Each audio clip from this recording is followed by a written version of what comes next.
네, 안녕하세요. 행복한 재테크 진행의 박보경입니다. 100세 시대를 살아가는 여러분의 행복한 노후를 위해서 오늘도 다양한 부동산 얘기로 가득 채웠습니다. 끝까지 저희와 함께 해주시고요. 방송 보시면서 부동산 관련해서 상담 원하신다면 아래 번호로 전화 주십시오. 1544-8520 저희 생방송 중에 활짝 열어놨으니까 여러분의 많은 참여 기다리고 있겠습니다. 자, 행복한 재테크 오늘 순서 시작하겠습니다. 함께 하실 전문가부터 만나보시죠.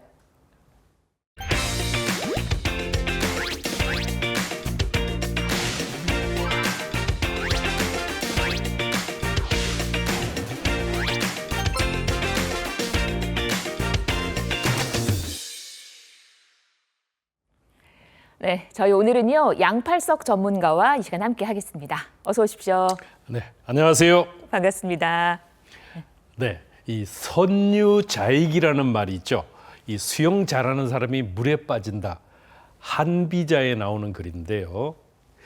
이 성공한 사람들의 가장 큰 바로 실수가 한번 성공을 하게 되면은요 방심을 하게 됩니다.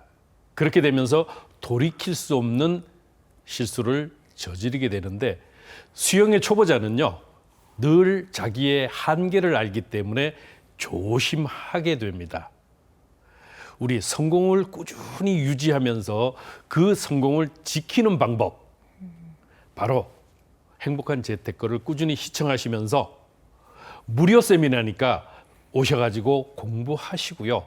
또 모르는 게 있으면 그때그때 상담 전화를 주시게 되면은 우리 성공가들을 힘차게 달릴 수 있습니다. 오늘도 함께 하시죠. 네, 뭐 수영을 잘하시는 분이건 못하시는 분이건 저희와 함께 해보십시오. 저희가 또 좋은 길을 알려드리도록 할 겁니다. 자, 그러면 저희 또 시장의 흐름 한번 점검을 해봐야겠죠. 이슈 확인하겠습니다. 오늘 준비된 첫 번째 이슈가 강남과 강북의 집값 차이가 역대 최대치로 벌어졌다고 합니다. 이런 양극화 시대에 우리는 어떻게 하면 내 자산을 좀 성장시킬 수 있을까요? 그런 얘기를 좀 들어보고 싶네요. 네. 네, 먼저 그 작년과 올해에 이제 그 강남북의 아파트 가격의 이 격차가 더 벌어지게 됐는데 이것이 이제 똘똘한 한 채의 이제 중심으로 옮겨지면서 계속 이러한 현상들은 앞으로 계속 될 것입니다. 그러면 어떻게 벌어지고 우리는 앞으로 어떻게 대처를 해야 되는가 한번 살펴보도록 하겠습니다. 네. 그렇죠. 지금 강남 강북의 집값이 더 벌어졌다. 부동산 양극화는 더 심해질 것인가? 우리가 살펴보게 되면은요. 먼저 데이터를 보게 되면은 평당 아파트 평균 매매가가 2024년 4월에는 가격 차가 불과 1,638만 원이었어요. 그런데 올해 4월에는 2,008만 원으로 22.59%가 올랐다. 이게 더 벌어졌다는 말이거든요. 실질적으로 보면은 강남은 11개 구가 있습니다. 그리고 강북에는 14개 구가 있어서 서울 시내는 25개 구가 자치구가 있는데요. 이것을 좀 더 세부적으로 살펴보게 되면은 특히 강남 같은 경우 강남의 서초는 8,300 약 한 70만 원. 그리고 강남구가 8,336만 원. 자, 요거는 뭐냐면 평당 거래가예요. 평당 거래가입니다. 그리고 송파가 6,098만 원 정도 되고요. 이어서 강북에 있는 용산의 경우는 6,013만 원이에요.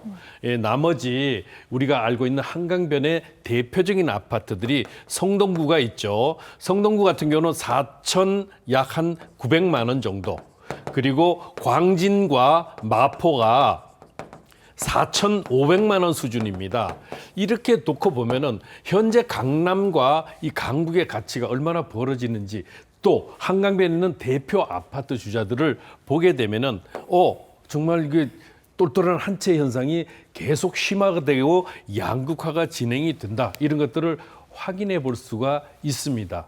이제 앞으로도 이 부분은 조금 더 계속 이제는 양극화가 아니고요. 삼극화, 사극화로 가는 체제니까 우리가 부동산에 관련된 주거 중심이 되든 투자 중심이 되든 잘 살펴보면서 그 진로를 결정을 해야 되겠습니다. 네.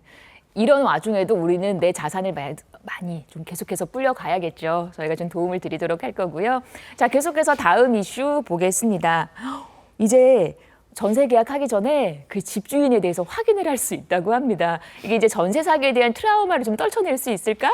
이런 생각도 들거든요. 네, 그렇죠. 네. 이게 이제 올해 25년 1월에 국회에서 이제 개정이 됐습니다. 법이 개정이 됐는데 임대인 정보 조회 제도를 이제 바꿨죠. 그래서 이번 주 27일이었죠. 지난 27일부터 시행이 이제 되고 있습니다. 이게 이제 실제로 주택 도시 기금법이라는 게 있는데 이 법을 개정을 한 겁니다. 개정해서 이제는 전에 같았으면은 보시게 되면은 임대인의 동의 없이, 즉 임차인이 임대인에 대한 사전 정보를 확인할 수 있는 방법이 없었어요.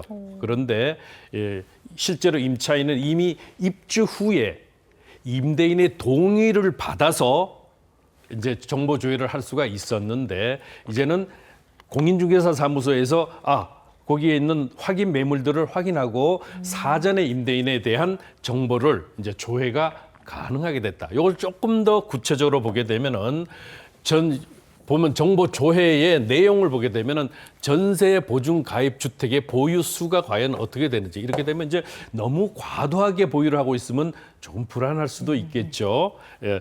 그리고 보증 금지 대상이 이제 있는지 여기에 실제 내가 입주하고자 하는 이 전세 그 물건에 이런 것이 있는지 또 최근 3년간 전세 보증금 미반환의 건수가 과연 어떻게 되는지 이러면 그 사람의 신용도를 대체적으로 확인할 수가 있기 때문에 이제 정보 조회가 가능하게 됐으니까 과거에 이제 전세 사기 사건이 아무래도 훨씬 줄어드는 이런 효과를 기대할 수 있겠습니다. 네, 이제 안심하고 전세 계약하셔도 될 것 같습니다. 저희 방송에서 언급된 부동산 관련 설명은 전문가 개인의 의견입니다. 투자하실 때는 나의 성향 잘 파악하시고 투자에 대한 판단은 본인의 몫이라는 점 기억하시기를 바랍니다. 방송 보시면서 나도 내 부동산 관련해서 상담받고 싶다 하시는 분들 아래 번호로 전화 주시면 무료 상담이거든요. 1544-8520 함께 해보시기를 바랍니다. 자, 그러면 저희 이제 첫 번째 시청자분부터 만나보도록 하겠습니다. 여보세요? 여보세요? 네, 안녕하세요. 예, 네, 저는 반갑습니다. 안산에 거주하는 사람입니다. 네, 네. 어떤 점이 궁금하세요? 네, 다름이 아니고 그 강명시 아파트 있잖아요. 네, 거기에 지금 갭 투자를 좀 하고 싶은데 네, 제가 현금은 한 3억쯤 있고요. 네, 요즘 강명이 뭐 천지 개벽을 한다라고 하는데 네. 지금 들어가지 않으면 평생 들어갈 수 없을 것 같아서 전화를 드렸습니다. 네, 어디 보신 데가 있으세요? 예, 제가 궁금한 것은 강명역 사거리 쪽에 강명 4구역하고 네, 5구역 중에서 24평을 갭 투자를 좀 하고 싶은데 제가 현금이 네. 좀 부족한 것 같고요. 그쪽은. 네, 그래가지고 그 또 강명에서 입지하면은 철산동이잖아요. 네, 그래가지고 연식이 좀 되지만은 초중고가 몰려 있는 네, 철산 내미안 자이 아파트라고 있어요. 네, 그 두 곳 중에 어떤 걸 선택하는 게 더 나을 건지 네, 또 후회는 하지 않을 건지 솔직히 갭 투자를 하다 보면은 큰 금액이 들어가잖아요. 네. 내가 상투를 잡는 건 아닌 건지 나중에 더 올라갈 수 있다는 확신만 들면은 제가 뭐 대출을 더 받아서라도 투자를 하고 싶은 마음이 드는데 과감한 투자를 하시려고 하는 거네요. 네, 시청자님, 지금 말씀하신 아파트가 철산 레미안 자이 하나 말씀하셨고 그 전에 말씀하신 게 광명역 주변이었죠? 예. 거기는 아파트 명을 알 수 있을까요? 거기에 지금 새로 입주하는 강명 센트럴 아이파크. 센트럴 아이파크 광명 사거리역 근처에 있는 거. 예, 그 강명 4구역 있잖아요. 4구역 안에 있는. 예. 알겠어요. 이 두 개는 보셨는데 뭐 그리 먼 거리는 아니지만 각각의 또 개성이 있을 것 같거든요. 예. 저희 양팔석 전문가님 바꿔드릴 거니까 어디가 좋은지 얘기 들어보세요. 네.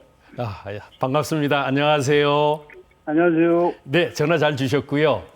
지금 두 곳을 기준으로 해서 갭 투자를 이제 고려하고 계시는 거예요. 예, 예. 예, 예. 이걸 살펴보게 되면은 광명 4구역은 올해 이제 말에 입주예요. 5구역 27년이고요. 예, 예. 그러면 27년은 이미 제외를 해야 될 것이고 갭 투자라면 3억을 가지고 지금 현재는 보유 자금이 3억이라고 말씀을 하셨어요. 예, 예.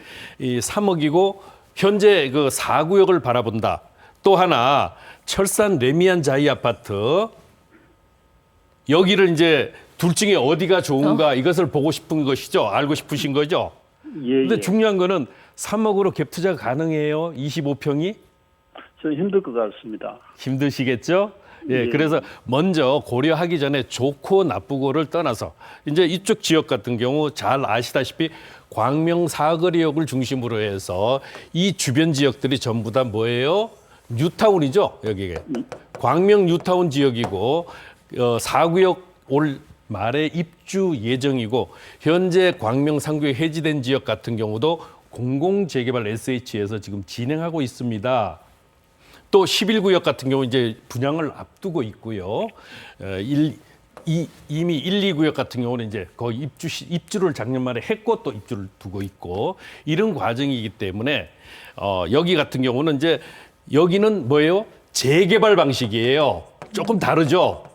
재개발 방식이고 이쪽은 뭐예요? 재건축입니다. 그러니까 기존에 기반 시설이 있는데 하는 거고 여기는 새로 기반 시설을 싹 바꾸는 거예요.